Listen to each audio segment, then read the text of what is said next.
All right, we're recording. This is for YouTube. Everyone say hi, YouTube. You'll be one of the first invites for sure. Ah, yes.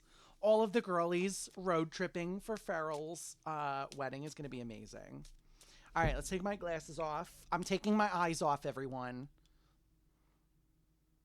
Your messages are all blurry at best right now. But let's get into the collective. Let's see what's going on for you guys today. What does the collective need? What's the tea? What's the hot gossip? What's going on at the spiritual water cooler? I swear if I start saying period because of you kids. Kate, you should. Bring it to New Zealand. You gotta bring period to New Zealand.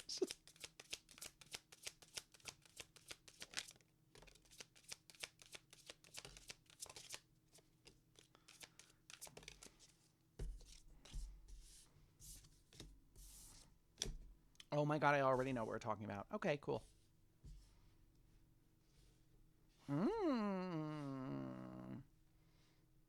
Hi, Kate of the future.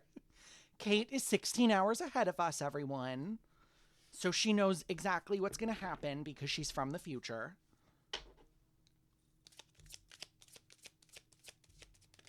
Okay, try again. Thank you. Thank you. Try again. Thank you.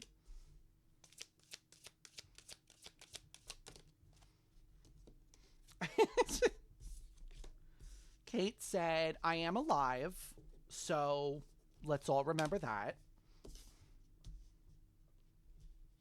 The earth is still chilling. Me look at my phone right now. Haha. Period, said Brian. Listen, period is universal for me. It means so many different things, okay? It means a lot of different things. We have to use our context clues, all right? But you know what we're talking about today? Being happy by ourselves. Period. Okay, let's dive in. Let's talk about it. Bottom of the deck is your challenge. King of Wands, Ace of Cups, King of Swords, Queen of Cups. For a lot of you guys here, the challenge is almost just like giving yourself permission to be happy. Um, I feel like with the King of Swords here, the Ace of Cups and the King of Wands, some of you guys have a really big problem of like outsourcing your happiness to more masculine energies here. Keep in mind, masculine and feminine, they do not coincide with specific genders. Oh my God. Pacific genders. No, I'm just kidding. Specific genders. But with the masculine energy coming out, with the Queen of Cups sort of buried in the back here, I feel like some of you guys, idea, um, your idea of happiness is sort of shaped through a masculine lens. I'm hearing like shaped through the eyes of the masculine parental figure here. It feels like with that King of Swords, some of you are also dealing with internalized capitalism. Like your happiness is shaped by your success in life and like what you view as successful versus what you don't view as successful. But it's almost like I feel like you guys gatekeep happiness from yourselves. Like I feel like that's what this is really about. Um, with that Queen of Cups, the only person you need, not advice, that's not the word I'm looking for. Permission, thank you. The only person you need permission from here is yourself. So let's dive in, let's talk about it. You start with the Queen of Pentacles and the Three of Wands in the reverse. Queen of Pentacles, absolutely shocking to no one. It is a mother wound, in fact. I have to run. Bye, Kate. With the Queen of Pentacles here and the Three of Wands in the reverse, I do feel like some of you had, again, there's a lot about you having parents here that asked you to prove things to them, like asked you to be a certain way or act a certain way. The Three of Wands in the reverse is like, okay, where is it? Three of Wands in reverse is almost like impatience. And then with that Queen of Pentacles, again, it's like, I feel like some of you guys kind of also get frustrated like with your own selves. Like, why can't I just be kinder to myself? Why can't I do this? Why can't I do that? I've said this to you guys before, but I'm going to remind you, if you can't be kind to yourself, there's a root issue in there. There's something stopping you from extending that kindness to yourself. And that's what you need to sort of discover here. Okay. With the Nine of Cups and the Hermit, again, like I said, this is very much about like being happy within yourself, finding happiness from within. I am starting to sweat. Hold on. The air's going on. Thank you. Sorry, that's how I know things are getting serious when I start heating up. But with that Nine of Cups and the Hermit here, I do feel like it is, not to sound like managerial here, but it is kind of our duty, right? Our responsibility to ask ourselves these questions, to kind of dig into this and not just settle for the fact of, oh, I can't seem to be nicer to myself and that's that. You know, I feel like some of you guys have to start really digging to the core and getting into the nerve, you know? Like, it's like when you have a tooth issue, let's say you have like a cavity, but the nerve is like what's actually wrong. Like, they have to drill it and do like a root canal, and then they get rid of the nerve or whatever. Obviously, I am not a dentist, but that's the example that I'm like being given here. There is a damaged nerve here at the center of why you can't be nice to yourself. You know, I think some of you guys are oversimplifying it here. You know, we don't want to overcomplicate ourselves, but we also, if you oversimplify an issue, Seven of Swords, you're doing yourself a disservice. You know, it's not just enough. It's not enough to just be like, oh, haha, I'm being mean to myself. Like, why? Why?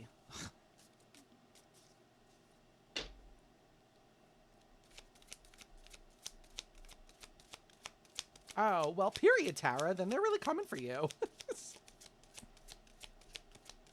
Are you the one with the teeth issue? Wait, who am I talking to? Six of Swords. Yeah, this is all swords. This is all mental, cerebral. Seven of Cups. Yeah. It's almost like, say that again. Oh. Ooh, brutal. A lot of you, the wall between yourself, between you and a kinder version of you is your habit of chasing acceptance, is how I'm hearing it. You know, with the Seven of Swords, the Six of Swords, and the Seven of Cups, I feel like a lot of you, some of you could have siblings here as well, because it's like, I'm hearing you had to fight for acceptance. You know, and so it's almost like the root cause is almost another damaged nerve, because underneath your struggle to be happy, your struggle to be kinder to yourself is also your struggle to accept yourself. Do you see what I mean when I tell you it's like damaging to oversimplify this, to just say, oh, I struggle to be kind to myself? You're not going deeper. You're taking it at surface level, and that's not helping you literally at all. You know, it feels like a lot of you guys have to start really digging into, okay, well, where does the lack of self-acceptance come from? You know, what's at the core of that issue? Because it's not just simply what you think it is, okay? You've got the Eight of Wands here and the Six of Swords. Some of you guys should actually look into like either support groups or therapy for yourself, but some of you guys just need to start getting it out, whether that's journaling, vlogging, making a blog. You know, so one thing I think that will help a lot of you guys is simply just talking about it. You know, there is like so much I process in therapy by quite simply just speaking about it. And I feel like that's something you guys are need to realize here, is that like the more you talk, the more you get the energy moving, and the more these things start to, do you know what I mean? I don't have a word for that, but they moving, digesting. You know, instead, the energy just always stays stagnant because you're not discussing it. You're keeping it under lock and key here. You know, with the Chariot and the Four of Cups in the reverse, I think you also need to, wrapped up in this wound, you know, it wrapped up in all of this, I know you guys don't want me to say it, is your rejection wound. You know, wrapped up in all of this is that, like, really ugly little, like, pimple, like cystic acne that you can't get rid of because it's the rejection wound. You know, and I feel like, again, this is why I'm hearing, again, you can't oversimplify it. Some of you guys, I don't think you want to really delve into it because you view it as too much, but not delving into it is more of a disservice to yourself than you're actually realizing here.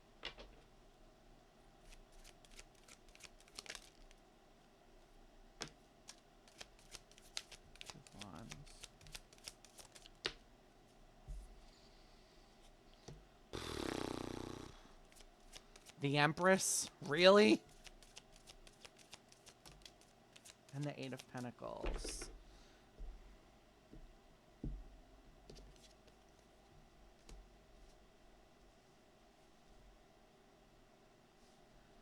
Hold on. Say it again. Oh, this is horrible. Okay, get ready. Everyone brace. This is such an ugly thing for they want me to say. No amount of success in a field that someone views as worthless will impress them.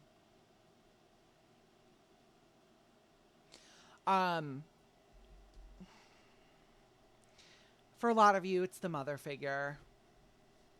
It's the mom wound again. You know, you may have a maternal figure here that feels like the work you do is worthless or isn't, you know, a real job or whatever that the case may be here. And something you all need to reconcile within yourself is you're never going to impress someone who views what you're doing as almost like a non-thing. Do you know what I mean here? Like, I've told you guys this story so many times, and I'm going to tell it again because I need you. This has to sink in. My aunt hated me. I could have been the most successful hairdresser in America, and it would not have mattered to her because at the end of the day, she hated what I did because she hated me. Now, I'm not saying your parents hate you. That's not what I'm saying at all. But for those of you that have parental figures that hate what you're doing, no amount of success is going to sway them. So you need to ask yourselves, why is my success not good enough for me? Why do I need the validation from this person? When I know for a fact they're not going to give it to me.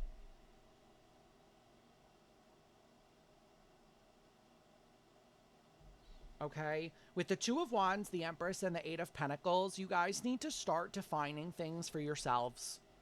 What is success to you? What does happiness mean to you? Literally, the homework I did this week. What is happiness? What's the definition for you? What does your idea of happiness mean to you? What does your idea of success mean to you? That's what I want you guys to journal about this week. Okay? Happiness and success are... Aw, Hodge, that was so sweet. Thank you for the gift. You know, happiness and success are personal. We need advice.ads. Oh, you missed my story. Okay, Akir, I'm going to give you the story. I'll give it to you again. When I was a hairdresser, my aunt hated me and therefore also hated what I did.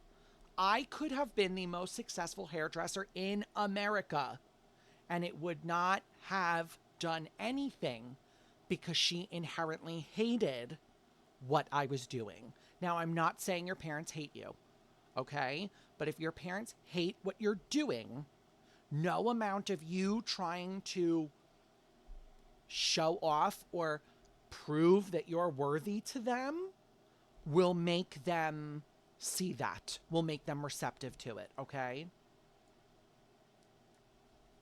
I moved you, so now I'm a little bit more center with the camera. You know, you guys need to start journaling. That's your homework for me this week, okay? I'm giving you all homework. You need to journal about what does success mean to you? What does happiness mean to you? Why you will not allow yourself to have either.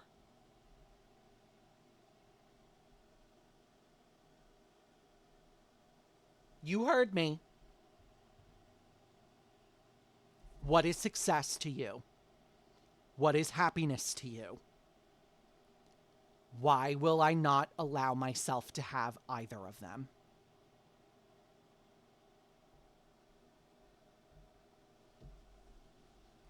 Okay? Because that's what's at the core of this. The reason you guys are always chasing that feeling of I want to be happy, I want to be happy, I want to be happy, but I won't let myself is that's what this is. That's what it boils down to. And that's why I want you to look into it and journal about it. Okay? Because you're the only person who can give you that answer. I can only point it out to you. I can only tell you that this is what I'm seeing. This is what I'm feeling. But at the end of the day, I can't tell you why you don't think you deserve it. All right? Let's get an oracle card with our new oracle deck. What's the advice for this collective, please? What's the advice for this collective? Just one, please.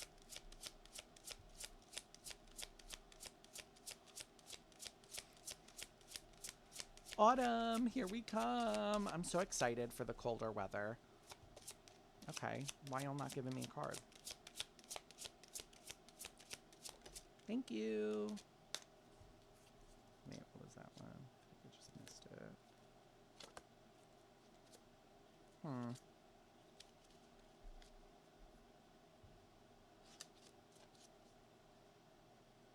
Interesting. Okay. You guys got the Trailblazer.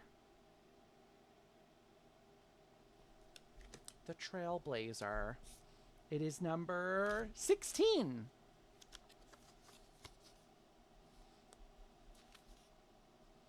And it is number 87 in the book.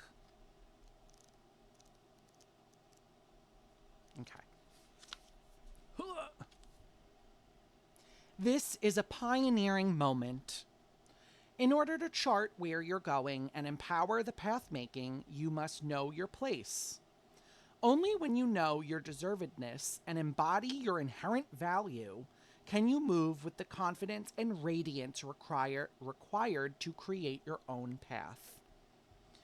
The witch has shifted her allegiance from pleasing to pleasure, from subservient to subversive, through the very act of claiming her inner knowing as her highest authority. She's willing to abandon everyone else's expectation and approval before she'll abandon herself. She has stopped fearing her path and started blazing it, loyal to the visions in her head and the longing of her heart. She trusts her intuition to guide her to the next right thing for her, even when she can't see the entire path or explain it to a mind of logic. Stop looking for the footprints of those who have gone before you. Don't settle for how it's been for others. Blaze your own trail. And it's a picture of an owl.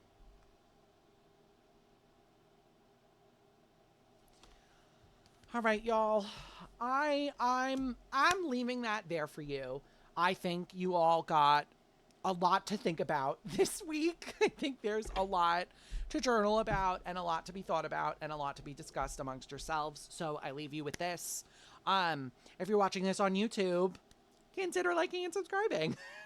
I hope to see you over here one day on Twitch, and I'll catch you in the next video. Bye.